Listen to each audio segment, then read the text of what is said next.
Madame, Monsieur, bonjour, bienvenue. Il se tiendra dans cette journée de ce mercredi un conseil des ministres sous la présidence du chef de l'État Alassane Ouattara. À l'ordre donc de cette réunion, des sujets d'intérêt pour la nation ivoirienne. Le compte-rendu des décisions vous sera rapporté dans nos prochains journaux.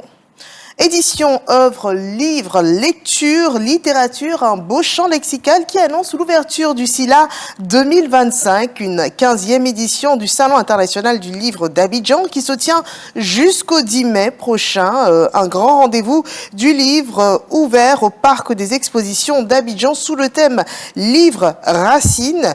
Une ouverture en présence de plusieurs membres du gouvernement et de fortes délégations étrangères venues de 27 pays. La Guadeloupe est l'invité d'honneur. La cérémonie officielle d'ouverture tenue au parc des expositions a été le théâtre d'une communion entre érudits du monde des arts et de la culture. Une 15e édition du SILA qui est parrainée par le grand chancelier de l'Ordre national, Ali Koulibaly. Je vous propose d'ailleurs un extrait de son intervention. Le dialogue des cultures, le président Alassane Ouattara y tient fermement parce que convaincu que nous devons considérer la diversité culturelle comme l'un des biens les plus précieux de l'humanité. Le sens du combat qu'il mène est connu à travers cette diversité culturelle qu'il promeut.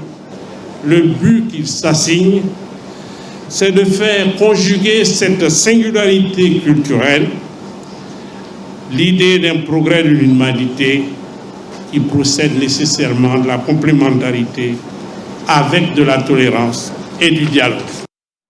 Le livre qui transmet les cultures, mais aussi le savoir. Nous partons au Burkina Faso, où le pays est toujours sans nouvelles du frère du roi des Mossi enlevé à Ouagadougou. Donc 7 jours après son enlèvement, on est toujours sans nouvelles du frère du roi des Mossi enlevé le mercredi 30 avril dernier. Son nom, Abdoulaziz Congo. Il a été enlevé dans son quartier de Ouagadougou par des hommes se présentant comme étant des forces de sécurité, indifférents entre la junte militaire en place et le roi des Mossi. Aussi, le Moronaba Baango II serait à l'origine de cette arrestation. Nous y reviendrons. Les cardinaux du monde entier ont commencé ce mercredi 7 mai au matin à célébrer à la basilique Saint-Pierre du Vatican la messe précédant l'ouverture du conclave qui élira le successeur du pape François, décédé il y a quelques semaines. Cette messe précède donc le premier vote des 133 cardinaux électeurs en fin d'après-midi. Les cardinaux n'en sortiront qu'une fois le successeur du pape François élu.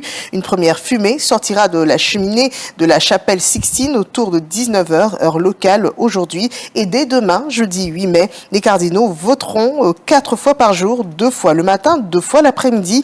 À l'extérieur ne fuitera que la fameuse fumée. Et si elle est blanche, cela signifie que le nouveau pape est élu.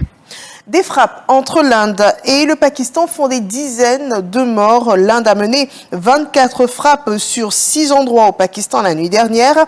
New Delhi affirme de son côté avoir frappé des infrastructures terroristes et a baptisé son offensive Opération Sindoor.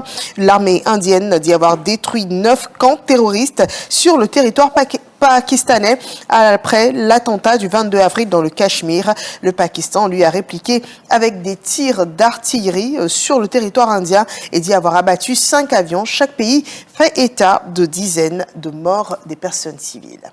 C'est la fin de ce flash d'information. Merci de nous avoir écoutés et suivis. Je vous retrouve à 13h pour le journal.